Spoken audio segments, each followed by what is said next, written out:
नमस्कार. तर बघूयात आजचा उपवासाचा पहिला पदार्थ. तर इथे मी एका बाउलमध्ये 2 वाटी बगर घेतलेली आहे. तर तुम्ही वाटी मोठी छोटी कुठली पण घेऊ शकता. पाव वाटी त्यामध्ये मी साबुदाणा घातलेला आहे. तर आता साबुदाणा आणि बगर आपल्याला दोन्ही स्वच्छ पाण्याने धुवून घ्यायचे आहेत. तर यामध्ये आता आपल्याला बगर आणि साबुदाणा बुडेल इतपत पाणी आपल्याला ठेवायचं आहे. तसेच त्यावरती एक ताट झाकून ठेवून आपल्याला ही बगर आणि साबुदाणा 2 तासासाठी भिजत ठेवायचे आहे. चला तर मग पाहूया 2 तासानंतर आपला साबुदाणा भिजला आहे का. तर साबुदाणा छान असा भिजला गेलेला आहे. त्यानंतर मी बगर आणि साबुदाणामधील सर्व पाणी हे काढून घेतलेलं आहे. त्यानंतर इथे आपल्याला साबुदाणा आणि बगर थोडं थोडं करून वाटून घ्यायचं आहे. परंतु हे दोन्ही वाटताना त्यामध्ये पाण्याचा वापर करायचा नाही आहे. एखादा चमच्याभर म्हणजे पोहे खायचा चमचा तुम्ही पाणी टाकू शकता. जास्त पाणी टाकायचं नाही आहे. तर एकदम बारीक असं मी इथे वाटून घेतलेलं आहे. तुम्ही इथे बघू शकता. आणि ते थोडंसं पीठ आपल्याला घट्टसर असंच ठेवायचं आहे. तर इथे माझे सर्व साबुदाणा आणि बगर वाटून झालेली आहे. तर हे सर्व बॅटर जे आहे ते मी इथं बनवलेलं आहे. तर आता हेच बॅटरमध्ये मी तुम्हाला 3 प्रकार करून दाखवणार आहे. त्यासाठी मी अर्ध बॅटर एका दुसऱ्या बाउलमध्ये काढून घेणार आहे आणि थोडंसं बॅटर आहे ते त्याच बाउलमध्ये ठेवणार आहे. तरी ते मी जे बॅटर केलेलं आहे ते जास्त घट्ट असं पण नाही आहे आणि जास्त पातळ असं पण नाही आहे. त्यानंतर या बॅटरमध्ये आपण चवीपुरतं मीठ घालूयात.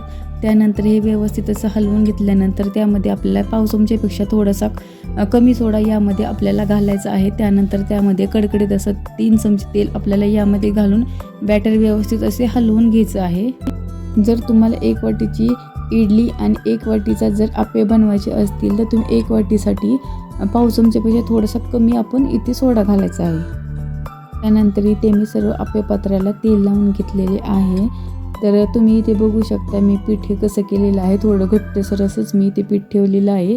तर आता हे सर्व पीठ आपण ते भांड्यामध्ये घालून घेऊया. थोडं थोडं करून आपल्याला हे पीठ घालून ठेवायचं आहे. फक्त गॅस हा आहे तो छोटाच ठेवायचा आहे. तर आप्पे पात्रावरती झाकण लावून 1 ते 2 मिनिटासाठी हे आप्पे तयार करण्यासाठी ठेवून देऊयात. 2 मिनिट झाल्यानंतर आता हे आप्पे झालेत का ते आपण पाहूयात. तर आता तुम्ही बघू शकता माझे हे आप्पे छान असे तयार झालेले आहे. तर त्याची खालची जी साईड आहे ते पण आपल्याला छान अशी भाजून घ्यायची आहे. त्यासाठी आपण पुन्हा 2 मिनिट त्याच्यावरती एक झाकण ठेवून देऊया. तसेच पुन्हा 2 मिनिट झाल्यानंतर आता आपण पाहूयात. तर तुम्ही इथे बघू शकता आप्पेचे दोन्ही साईड छान असे भाजले गेलेले आहेत आणि क्रिस्पी किती छान आप्पे तयार झालेले आहेत. तर या आप्प्यांसाठी आपण छान अशी एक चटणी पाहूयात. उपवासाचा दुसरा पदार्थ. तर इथे मी एका भांड्यामध्ये 2 चमचे दही घेतलेलं आहे आणि 3 चमचे आपल्याला शेंगदाण्याचं कूट घालायचं आहे. तर ज्या चमच्याने आपण दही घेतलेलं होतं त्याच चमच्याने आपल्याला इथे शेंगदाण्याचं कूट हे ओबडधोबड असं घालायचं आहे. तर हे दोन्ही आपण व्यवस्थित असं मिक्स करून घेऊयात. त्यानंतर आपल्याला त्यामध्ये पाव चमचा साखर, चवीपुरतं मीठ घालून पुन्हा हे सर्व व्यवस्थित असं मिक्स करून घ्यायचं आहे. त्यानंतर आता आपल्याला चटणीला तडका द्यायचा आहे. त्यासाठी मी इथे 3 चमचे तेल घेतलेलं आहे. थोडंसं तेल गरम झाल्यानंतर त्यामध्ये आपल्याला चटणी घालायची आहे. तर एक गोष्ट लक्षात ठेवायची की जेव्हा आपण तेल गरम करतो तेव्हा गॅस बंद करूनच त्यामध्ये चटणी घालायची आहे. कारण की कधी कधी काय होतं ही चटणी ही जी आहे ती सगळी जळली जाते. तर आता इथे माझी 5 मिनिटांमध्ये होणारी आप्प्यासोबत खायची चटणी तयार झालेली आहे. उपवासाचा तिसरा पदार्थ पाहूयात. आपण जे बॅटर आप्प्यासाठी घेतलेलं होतं त्यातलेच थोडंसं बॅटर मी आता इडलीसाठी घेतलेलं आहे. तर त्यामध्ये आपल्याला आता 2 हिरव्या मिरच्या बारीक करून घालायचे आहेत. हिरव्या मिरच्या हे ऑप्शनल आहेत. तुम्हाला आवडत असेल तर घाला, नाही घातलं तरी चालेल. तर ह्या हिरव्या मिरच्या घालून आपल्याला हे बॅटर आहे ते व्यवस्थित असं मिक्स करून घ्यायचे आहे. तर इथे मी आधीच इडलीच्या भांड्याला तेल लावलेलं होतं. तर ते आता आपण इडलीच्या भांड्यामध्ये पीठ सर्व घालून घेऊया. जे आप्प्याचं बॅटर होतं ते सेम हे बॅटर आहे. तर सर्व ह्याच्यामध्ये आपण आता इडल्या घालून घेऊयात. तर तुम्ही इथे बघू शकता. तर इथे माझ्या आता भांड्यामध्ये सर्व इडल्या घालून झालेले आहेत. तर इथे मी आधीच गॅसवरती गरम पाणी करून ठेवण्यासाठी ठेवलेलं होतं आणि त्यामध्ये मी एक स्टँड ठेवलेलं आहे. तर आता जे हे भांडं आहे त्यामध्ये आपण ठेवून देऊयात आणि त्यावरती त्याचं झाकण लावून घेऊया. तर ह्या ज्या इडल्या आहेत आपल्याला 15 मिनटासाठी गॅसवरती ठेवायच्या आहेत. तर 15 मिनटानंतर आता आपण एकदा चेक करूयात की इडल्या तयार झालेल्या आहेत. तर इथे तुम्ही बघू शकता किती छान अशा इडल्या तयार झालेल्या आहे. थोडासा हिरवा कलर आलेला आहे कारण की मी त्यामध्ये हिरव्या मिरचीची पेस्ट करून घातलेली आहे. तर तुम्ही इथे बघू शकता थोडंसं गार झाल्यानंतर मी ह्या सर्व इडल्या काढून घेणार आहे आणि किती सॉफ्ट आणि एकदम मऊ अशा इडल्या तयार झालेल्या आहेत. तर आता इथे पाहूयात आपण इडली सोबत खाण्यासाठी एक नवीन प्रकारची चटणी. उपवासाचा चौथा पदार्थ. तर इथे एका बाउलमध्ये मी एक काकडी खिसून घेतलेली होती आणि त्यातील सर्व पाणी मी इथे काढलेलं आहे. तर अर्धा वाटी ही काकडी भरलेली आहे. त्यामध्ये आपल्याला अर्धा वाटी दही घालायचं आहे. त्यानंतर अर्धा चमचा आपल्याला साखर घालायची आहे. 2 ते 3 हिरव्या मिरची आपल्याला बारीक कुटून घालायची आहेत. ओबडधोबड अर्धा वाटी कूट घालायचं आहे. त्यानंतर ही सर्व चटणी आपल्याला एकजीव अशी करून घ्यायची आहे. त्यानंतर आपल्याला त्यामध्ये चवीपुरतं मीठ घालायचं आहे. परंतु हे जे मीठ आपण कधी घालणार आहोत, जेव्हा आपण जेवण करायच्या आधी 2 मीठ फक्त घालायचं आहे. कारण की दह्यामुळे चटणी ही पातळ होते, त्यासाठी लगेच आपल्याला त्यामध्ये मीठ घालायचं नाही आहे. तर तुम्ही इथे बघू शकता माझी किती छान आणि झटपट अशी होणारी 5 मिनिटामध्ये ही चटणी तयार झालेली आहे. तर आता ही चटणी आपण इडलीसोबत खाणार आहोत. उपवासाचा 5वा पदार्थ. तर इथे मी एका वाटीमध्ये उकडलेला बटाटा घेतलेला आहे. तर हा जो बटाटा आहे त्याचं मी सर्व साल काढून एकदम बारीक असा कुस्करून घेतलेला आहे. त्यानंतर मी कढईमध्ये 3 चमचे तूप घातलेलं आहे. त्यानंतर जो आपण उकडलेला बटाटा आहे तो सर्व बटाटा आपल्याला कढईमध्ये घालून घ्यायचा आहे. त्यानंतर हा जो बटाटा आहे तो आपल्याला छान असा थोडासा लाल होईपर्यंत 10 मिनिट शेकून घ्यायचा आहे. तर इथे तुम्ही बघू शकता की आपला बटाट्याचा कलर थोडा बदलला आहे.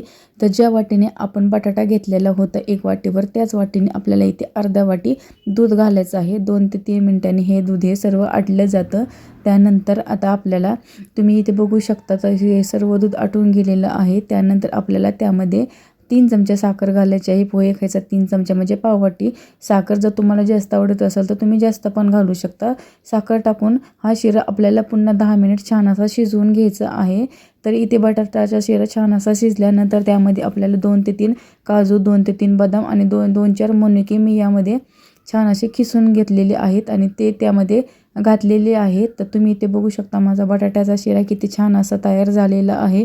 जर तुम्हाला ही माझी रेसिपी आवडली असेल तर मला नक्की कमेंट करून सांगा. आणि याते मी शिरा थोडा सजवण्यासाठी त्यावरती एक बदाम लावलेला आहे. जर तुम्हाला माझी रेसिपी आवडली तर नक्की लाईक करा, शेअर करा आणि सबस्क्राईब करा. उपवासाचा 6वा पदार्थ. तर हे जे बॅटर आहे ते आप्पे आणि इडलीचं आहे. तेच बॅटर आहे जे मी साईडला काढून ठेवलेलं होतं. त्यामध्ये मी चवीपुरतं मीठ घातलेलं आहे आणि त्यामध्ये मी थोडंसं पाणी घेतलेलं आहे की जेणेकरून आपल्याला डोसा हो बनवता येईल. तर आता इथे मी तव्यावरती तेल टाकलेलं आहे आणि हे एका चमच्याच्या साहाय्याने सगळीकडे हे तेल मी इथे लावून घेणार आहे. तर थोडंसं तवा गरम झाल्यानंतर तेल टाकल्यानंतर आपल्याला त्याला थोडंसं पाण्याचा हबका मारायचा आहे. जेणेकरून की आपण जेव्हा डोसा त्यावरती टाकल तेव्हा डोसा अजिबात खाली चिटकणार नाही. आणि नंतर हे पाणी टाकल्यानंतर आपल्याला त्याला टिश्यू पेपरने स्वच्छ असं पुसून घ्यायचं आहे. त्यामुळे काय होतं की तेलकट तवा होतो आणि डोसा हे अजिबात खाली चिटकत नाही. तर तुम्ही इथे बघू शकता माझा डोश्याचा जो घोळ केलेला आहे तो थोडासा पातळ असाच मी बनवलेला आहे. तर 2 ते 3 चमचे मी तो घोळ त्याच्यामध्ये टाकून चमच्याच्या साहाय्याने गोल असा फिरवून घेणार आहे. तर जास्त पातळ असा पण मी इथे डोसा बनवत नाही आहे. थोडासा जाड असाच मी इथे डोसा बनवत आहे. तुम्ही इथे बघू शकता किती छान असा डोसा माझा इथे झालेला आहे. 1 ते 2 मिनिट झाल्यानंतर आपल्याला त्या डोश्याला तेल लावून घ्यायचं आहे आणि नंतर तो डोसा आपल्याला पालथा करायचा आहे. तर आता आपण हा डोसा दुसऱ्या साईडने पण छान असा भाजून घेऊया. तर तुम्ही बघू शकता अजिबात डोसा खाली अजिबात चिटकलेला नाही आहे आणि किती छान असा माझा इथे डोसा तयार झालेला आहे. जर तुम्हाला माझी ही रेसिपी आवडली असेल तर नक्की माझ्या चॅनलला लाईक करा, व्हिजिट करा, सबस्क्राईब करा. तर तुम्ही जो हा डोसा आहे तो मी मागं आत्ताच दाखवलेल्या त्या दोन्ही चटणीसोबत तुम्ही खाऊ शकता. तर तुम्ही इथे बघू शकता माझा किती छान असा डोसा तयार झालेला आहे आणि तो कडक पण झालेला आहे. जर तुम्हाला माझी ही रेसिपी आवडली असेल तर नक्की मला कमेंट करून तुम्ही सांगा. तर या दोन्ही चटणी तुम्ही ह्या डोश्यासोबत खाऊ शकता. तर मला सांगा की माझे 6चे 6 पदार्थ उपवासाचे कसे झाले आहेत. जर तुम्हाला आवडले असेल तर माझ्या चॅनलला नक्की एक विजिट करा. तुम्ही बघा तुम्ही किती छान असा इथे डोसा तयार झालेला आहे. तो चटणीसोबत तुम्ही खाऊ शकता.